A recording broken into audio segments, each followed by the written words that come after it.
Poldo, maglaro tayo! Sigaw ni Tito, ang sarap ng sikat ng araw. Ngunit umiling si Poldo, kailangan kong maghanda, Tito. Malapit na ang tag-ulan.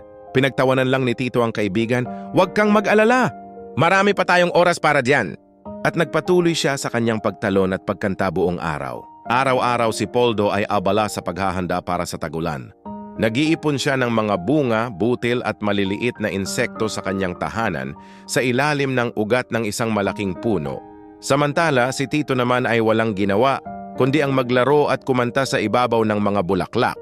Ang buhay ay isang malaking kasiyahan, ang palagi niyang sinasabi. Dumating ang araw na biglang dumilim ang kalangitan. Ang dating masayang sikat ng araw ay napalitan ng malalakas na patak ng ulan. Nagsimula na ang tag-ulan.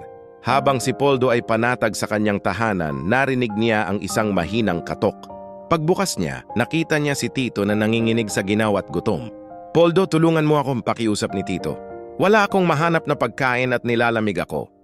Naawa si Poldo sa kanyang kaibigan. Pumasok ka, Tito, sabi ni Poldo. Ibinahagi niya ang kanyang pagkain at binigyan si Tito ng tuyong dahon para gawing kumot. Mula noon, natutunan na ni Tito ang kahalagahan ng paghahanda. Kapag dumarating ang tag-araw, hindi na lang siya puro laro. Katuwang na niya si Poldo sa pag-iipon ng pagkain at mas naging matatag ang kanilang pagkakaibigan.